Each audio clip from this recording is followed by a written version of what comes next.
ایک چھوٹے سے قصبے میں زینب نامی ایک لڑکی رہتی تھی۔ زینب بچپن سے ہی خاموش مزاج، شرمیلی اور اپنے خیالات میں گم رہنے والی لڑکی تھی۔ اس کا شوق تھا کتابیں پڑھنا، لیکن حالات ایسے نہ تھے کہ وہ اپنی مرضی سے کچھ بھی خرید سکتی۔ اس کے والد ایک درزی تھے جو دن رات سلائی کرتے مگر بمشکل گھر کا خرچہ چلاتے۔ زینب کی ماں سلائی میں ان کا ہاتھ بٹاتی تھیں اور خود بھی بیمار رہتی تھیں۔ زینب کے خواب کچھ اور تھے۔ وہ مصنفہ بننا چاہتی تھی، لفظوں کی دنیا میں جینا چاہتی تھی۔ وہ دیوار کے ساتھ لگی پرانی سی میز پر بیٹھ کر پین سے لکھتی رہتی، چاہے کاپی پھٹی ہوئی ہو یا کاغذ ادھورا۔ اسے لکھنا اچھا لگتا تھا، چاہے کوئی سنے یا نہ سنے۔ اس کے ہم عمر دوست اکثر کہتے، یہ فضول کام ہے، ان کہانیوں سے کبھی کچھ نہیں ملے گا، کوئی تمہاری باتیں نہیں پڑھے گا۔ لیکن زینب لکھتی رہی، جیسے ہر لفظ اس کی سانس کا حصہ ہو۔ زندگی نے تب کروٹ لی جب اس کے والد کو فالج ہو گیا، سلائی کا کام رک گیا، گھر میں کھانے کو کچھ نہ رہا۔ زینب نے اسکول جانا بھی چھوڑ دیا۔ وہ دن رات ماں کے ساتھ کام میں لگ گئی، پرانے کپڑوں کی مرمت، لوگوں کے گھروں میں صفائی اور گلی کے نکڑ پر بیٹھ کر بچوں کو پڑھانا۔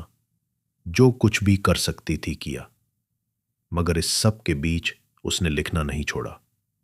رات کے سناٹے میں جب سب سو جاتے، وہ جلتی بجھتی موم بتی کی روشنی میں اپنے خواب لکھتی، کہانیاں جو وہ کسی کو سنا نہ سکی دل سے نکال کر کاغذ پر اتارتی۔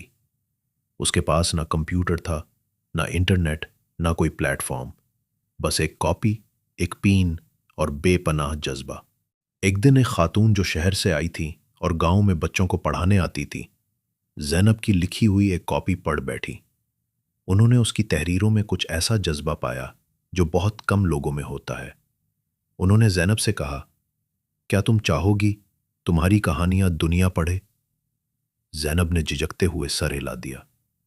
وہ خاتون زینب کی کہانیوں کو لے کر شہر گئی۔ ایک بلاگر دوست کے ذریعے انہوں نے زینب کے نام سے کہانیاں آن لائن شائع کرائیں۔ کچھ ہی دنوں میں ہزاروں لوگ زینب کی کہانیوں کے دیوانے ہو گئے۔ لوگ پوچھنے لگے، یہ لڑکی کون ہے؟ یہ اتنا گہرا سوچتی کیسے ہے؟ زینب کا نام آہستہ آہستہ لوگوں کی زبان پر آنے لگا۔ پھر ایک دن ایک معروف اشاعتی ادارے نے زینب کو خط لکھا۔ انہوں نے اس سے کہا کہ اگر وہ تیار ہو تو اپنی کہانیوں کی ایک کتاب شائع کر سکتی ہے۔ زینب کی آنکھوں میں آنسو تھے۔ وہ بولی، میری ماں نے مجھے کہا تھا اللہ محنت ضائع نہیں کرتا۔ آج وہ بات سچ ہو گئی ہے۔ زینب کی پہلی کتاب خاموش لفظوں کی چیخ شائع ہوئی اور ہاتھوں ہاتھ لی گئی۔ لوگوں نے اسے سراہا، ایوارڈز دیے اور اس کی تحریر نے ہزاروں دلوں کو چھوا۔ وہی زینب جو کبھی موم بتی کی روشنی میں لکھتی تھی، آج بڑے سیمینارز میں مدعو کی جاتی ہے، نوجوانوں کو لیکچر دیتی ہے اور کہتی ہے، اگر آپ کے خواب بول نہیں سکتے تو انہیں لکھنا شروع کر دو۔ وقت ضرور آئے گا جب دنیا تمہاری تحریر کو سنے گی۔ زینب نے وہ سب کچھ حاصل کیا جو کبھی صرف اس کی کاپی کے صفحات تک محدود تھا، اور وہ آج بھی لکھتی ہے کیونکہ وہ جانتی ہے روشنی ہمیشہ اندھیرے سے ہی جنم لیتی ہے۔